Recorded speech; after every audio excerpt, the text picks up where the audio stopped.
அந்த ஊர் எல்லையில ராமையாவுக்கு 5 ஏக்கர் வயல் இருந்துச்சு. அந்த வயலுக்கு நடுவுல ஒரு பெரிய ஆலமரம் இருந்துச்சு. அந்த மரம் சாதாரண மரம் இல்ல, கிட்டத்தட்ட 100 வருஷம் பழைய மரம் அது. அந்த மரத்தோட நிழல்ல நிக்காத ஆட்களே அந்த ஊர்ல யாருமே இருக்க மாட்டாங்க. அந்த ஆலமரம் அவ்வளவு பெருசா, ரொம்பவும் பலமா 100 வருஷமா நின்றுகிட்டு இருக்கிற மரம் அது. மனுஷங்க மட்டும் இல்லாம ஆடு மாடுங்களும் அந்த மரத்தோட நிழல்ல ஓய்வெடுக்கும்.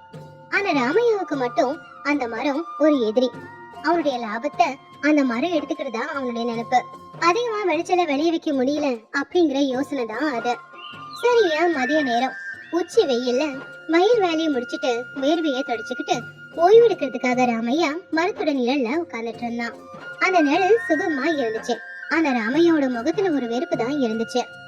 அப்பதான் சீதா சமையல் செஞ்சுட்டு வந்து புருஷனுக்கு சாப்பாடு பரிமாறினா.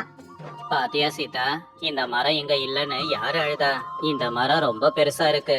இந்த மரத்தோட நிழலு வயல்ல விழுந்து விளைச்சல் எல்லாம் சரியா விளையாம 10 மூட்டை விளைய வேண்டிய இடத்துல 5 மூட்டை தான் விளையுது.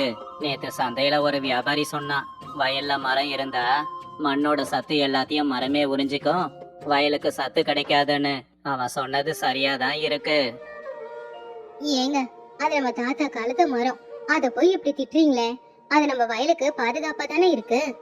இது இருக்கிற கொஞ்சோண்டு இடத்துல விளைச்சல் சரியா வரலன்னா பரவாயில்ல விடுங்க, அது ஒண்ணும் அவ்வளவு நஷ்டம் இல்ல. இப்ப இவ்வளவு கஷ்டப்பட்டு உழைச்சிட்டு வேர்வை சிந்த சிந்த நீங்க எங்க வந்து உட்காந்துக்கிட்டு இருக்கீங்க? அந்த மரத்தோட நிழல்ல தானே. இந்த மரம் கொடுக்கிற சுத்தமான காத்து, இந்த நிழல், இதெல்லாம் நீங்க எவ்வளவு பணம் கொடுத்தாலும் உங்களால வாங்கிட முடியுமா சொல்லுங்க? வாய மூடு, உனக்கு என்ன தெரியும்னு பேசிக்கிட்டு இருக்க? இந்த மரத்துல அவ்வளவு பறவைங்க வாழுது. இந்த மரத்தோட நிழல் பட்டு விளைச்சலே சரியா விளைய மாட்டேங்குதுன்னு நான் புலம்பிக்கிட்டு இருக்கேன். நீ என்னன்னா காத்து கொடுக்குது நிழல் கொடுக்குதுன்னு சொல்ற. இந்த வருஷம் எப்படியாவது இந்த மரத்தை வெட்டதான் போறேன். பக்கத்து வயலெல்லாம் பாரு, எங்கேயாவது மரம் இருக்கா? ஆனா உங்களுக்கு நமக்கு வர்ற லாபத்தை விட அதிகமா வருது. இனி இந்த மரம் இங்க இருக்க கூடாது. ஆளை வச்சு உடனே வெட்டதான் போறேன். மத்த வயல்ல வேலை செய்யறவங்களுக்கு கலப்பு தீரும் போது அவங்க எங்க வந்து உட்காடுறாங்க சொல்லுங்க? நம்ம வயல்ல நம்ம மரத்துக்கு கீழே தான் வந்து உட்காராங்க. ஊருக்கே நிழல் கொடுக்கற மரம், இத வெட்டுறேன்னு சொல்றீங்களே? அதெல்லாம் எனக்கு தெரியாது. நாளைக்கே இந்த மரத்தை வெட்டுவேன். சாயந்தரம் ராமையா வீட்டுக்கு வந்தான். வாசல்ல அவங்க அம்மா பார்வதி அம்மா உட்கார்ந்து இருந்தாங்க. அவங்க முகத்துல ஏதோ ஒரு கவலை.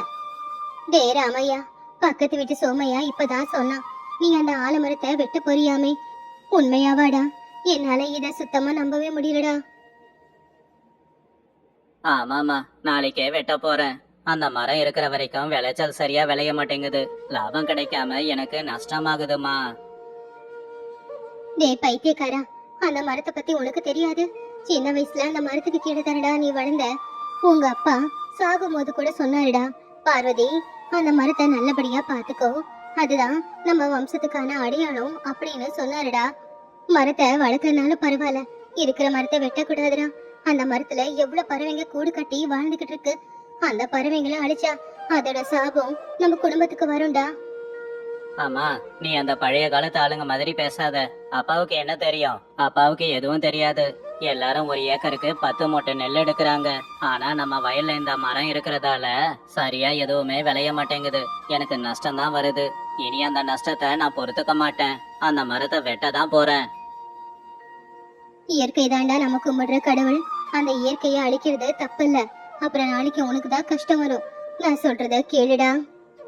ராமையா அவங்க அம்மா சொன்னத காதல போட்டுக்கல. அவன் பாட்டுக்கு வீட்டுக்குள்ள போய் கதவை சாத்திக்கிட்டான்.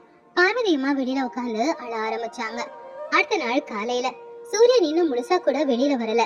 ஆனா ராமையா கையில ஒரு கோடாலியை பிடிச்சுக்கிட்டு ஒரு வேகத்தோட வயலை நோக்கி நடந்து போனான். அப்போ லக்ஷ்மி வயல்ல களிச்செடியை புடுங்கிக்கிட்டு இருந்தா. ராமையா வேகமா கோடாலி எடுத்துட்டு வரத பார்த்து அவ அங்க வந்தா. ஐயா, என்னையா இது, கோடாலி பிடிச்சுக்கிட்டு வரீங்க? மரத்தை வெட்ட போறீங்களா?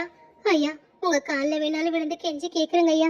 நாங்க மதியம் சாப்பிடும் போது இந்த மரத்தோட நிழல தான் உட்காந்து சாப்பிடுவோம் ஐயா. எங்க குழந்தைங்களையும் இங்கதான் தொட்டில் கட்டி போட்டு விடுறோம். இப்ப நீங்க இந்த மரத்தை விட்டுட்டா நாங்க என்னங்கய்யா பண்றது? லக்ஷ்மி, நீ என் வயல்ல கூலி வேலை செய்யற பொண்ணு. எனக்கு அறிவுரை சொல்லலாம் வராத. இது ஏன் இடம், ஏன் மரம். நான் எப்ப வேணும்னாலும் வெட்டுவேன். உனக்கு நிழல் வேணும்னா வீட்டுக்குள்ள போய் உக்காந்துக்கோ. அந்த நேரத்துல சோமையா வேகமா அந்த இடத்துக்கு வந்து, என்ன பண்ணிக்கிட்டு இருக்க ராமையா? இந்த மரத்தை வெட்டுறேன்னு சொல்ற? இவ்வளவு பெரிய மரம் இத்தனை வருஷமா இங்க இருக்கு. இத வெட்டுறது பாவம்பா. இந்த மரம் உனக்கு மட்டும் சொந்தம் இல்ல, எங்க எல்லாருக்குமே சொந்தம் தான். நாங்க எல்லாரும் இந்த மரத்துக்கு கீழே தான் ஓய்வு எடுத்துக்கிட்டு இருக்கோம். ஏன் சோமையா, உன்னோட வயல்ல மரம் இல்லையே? என் வயல்ல இருக்கிற மரத்தை நான் வெட்ட பாக்குறேன், அதை எப்படி உன்னால தடுக்க முடியும்? ராமையா அந்த கோடாரியால மரத்தை வெட்ட ஆரம்பிச்சான். வெட்டும் போது மரத்துல இருந்து பால் வந்து கொட்டுச்சு. அது மரத்தோட கண்ணீர் மாதிரி இருந்துச்சு. டக் டக் டக்குன்னு ராமையா அந்த கோடாலி வச்சு வெட்டும் போது மரத்துல வாழ்ந்துகிட்டு இருந்த பறவைங்க எல்லாருமே அதை பார்த்து அந்த சத்தத்தை கேட்டு பயந்து பறந்து போயிட்டாங்க. அப்ப சீதா தூரத்துல இருந்து பார்த்து அழுதுகிட்டு இருந்தா. ஐயோ கடவுளே, அந்த மரம் அழற மாதிரி இருக்கு. பறவைங்க எல்லாம் பயந்துகிட்டு ஓடுது. இந்த சாபம் நம்ம குடும்பத்தை தாக்காம இருக்கணும். ஆனா ராமையா மட்டும் கொஞ்சம் கூட மனசாட்சியே இல்லாம கண்ணுல பேராசையோட அந்த மரத்தை வெட்டிக்கிட்டே தான் இருந்தான். மதிய நேரம் ஆச்சு. மதிய நேரம் அவ்வளவு பெருசா 100 வருஷ காலம் சரித்திரம் இருக்கிற அந்த மரம் அப்படியே வயல்ல சாஞ்சிடுச்சு. அந்த இடம் இப்போ வெறிச்சோன்னு இருந்துச்சு. தரையெல்லாம் வெயில் மட்டும் பட்டுச்சு. அதை பார்த்து சீதா, லக்ஷ்மி எல்லாருமே அழுதுகிட்டு இருந்தாங்க. 100 வருஷமா தலை நிமிர்ந்து நின்னுகிட்டு இருந்த மரம் இப்போ சாஞ்சி இருந்துச்சு. இப்படியே நாட்களும் போச்சு. அந்த மரம் இருக்கிற இடத்துல ராமையா விவசாயம் செஞ்சான். முதல்ல விளைச்சல் நல்லாதான் வந்துச்சு. ஆனா அடுத்து வந்த கோடை காலம் ரொம்பவும் பயங்கரமா இருந்துச்சு. எந்த வருஷமும் இல்லாத அளவுக்கு இந்த வருஷம் வெயில் ரொம்ப அதிகம். இப்ப எல்லாரும் நிழல்ல உட்காரத்துக்கு அங்க நிழல் இல்ல. பூமியும் அனலாதான் இருந்துச்சு. வீசுற காத்தும் சூடாதான் வீசிக்கிட்டு இருந்துச்சு. ஐயோ, என்ன இந்த வருஷம் வெயில் இப்படி இருக்கு? தாகமா இருக்கு. தண்ணியும் இல்ல, நிழலும் இல்ல. இத்தனை வருஷமா இந்த மரம் இருந்துச்சு. இதுல நிழல்ல உட்காந்துக்கிட்டு இருந்தோம். கொஞ்சம் கடுப்பு தீர உட்காந்துட்டு வேலையை செஞ்சு இருந்தோம். ஆனா இப்போ இந்த மரமும் இல்ல. நிழல் இல்லாம கூலி ஆட்கள் வேலை செய்ய கூட ரொம்பவே கஷ்டப்பட்டாங்க. ஆனா ராமையா கோவமா தான் இருந்தான். என்ன வேலை செய்யாம நின்னுகிட்டு இருக்கீங்க? இங்க நிழல் இல்லைன்னா வேலை செய்ய மாட்டீங்களா? பணம் வேணும்னா வேலை செஞ்சுதான் ஆகணும். லக்ஷ்மி சோகமா, ஐயா எங்களால முடியாதுங்க ஐயா. இந்த நிழலே இல்லாம வேலை செய்யறது கஷ்டம். தண்ணி பானையை வைக்க கூட கொஞ்சம் கூட நிழலே இல்ல. தண்ணி பானையில இருக்கிற தண்ணியும் சூடாதான் இருக்கு. பொழைக்கிறதுக்காக வேலைக்கு வரலாம், அதுக்கு உசுர விட முடியுமா? மதியம் 2 மணி இருக்கும். பயங்கரமா வெயில் அடிச்சுக்கிட்டு இருந்துச்சு. ராமையாவால அந்த வெயில் தாங்க முடியல. தரையில கால் வைக்க முடியல. ஏன்னா கால் சுட்டுக்கிட்டு இருந்துச்சு. காத்தும் அனலாதான் வீசிக்கிட்டு இருந்துச்சு. குடிக்கிறதுக்கு பானை தண்ணியை எடுத்து பார்த்தா அந்த பானை தண்ணியும் சூடா கொதிச்சுக்கிட்டு இருந்துச்சு. எங்கேயாவது உக்காரலானா எங்கேயுமே நிழல் இல்ல. ராமையாவுக்கு தலை வெடிக்கிற மாதிரி பயங்கரமான தலைவலி. சூரியன் அவனுக்கு தண்டனை கொடுக்கிற மாதிரி அவனுக்கு தோணுச்சு. ஐயோ, வெயில் அனலு என்னால தாங்க முடியல. மரம் மட்டும் இருந்திருந்தா அந்த நிழல்ல நான் உட்கார்ந்து இருப்பேன். ஜில்லுன்னு காத்து வந்திருக்கும். எனக்கு ஏதோ தண்டனை கொடுக்கிற மாதிரி இருக்கு.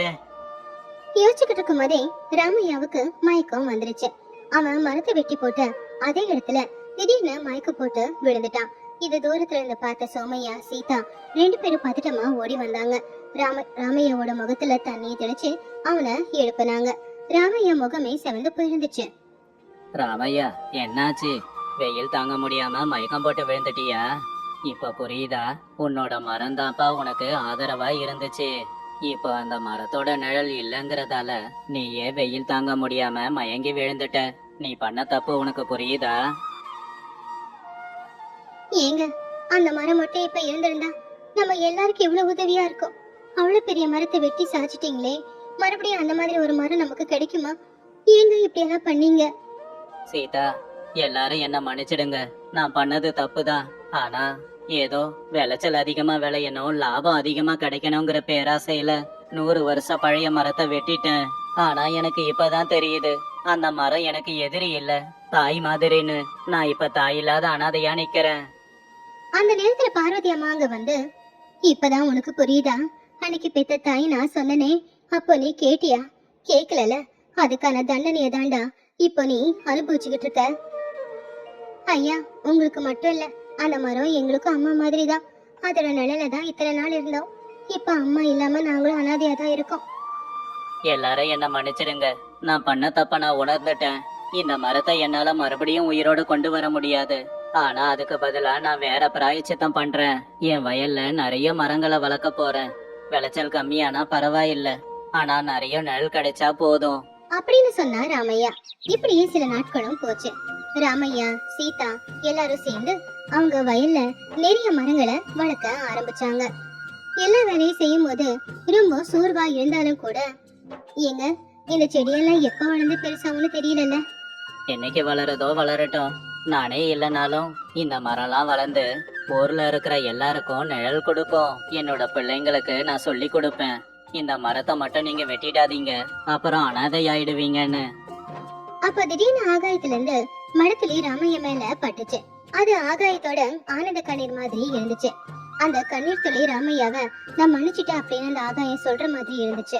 அதை பார்த்து ராமையா சீதா 2 பேருமே ரொம்பவும் சந்தோஷப்பட்டாங்க. இந்த கதையில இருக்கிற நீதி என்னன்னா, ஒரு சின்ன செடி வளர்ந்து பெரிய மரமாகணும், அந்த மரத்தோட நிழல் எல்லாருக்கும் கிடைக்கணும் அப்படின்னா சாதாரணமான நாட்கள்ல அது நடக்காது. அப்படிப்பட்ட ஒரு மரத்தை வெட்டுறதுங்கிறது ரொம்ப பெரிய பாவ செயல்.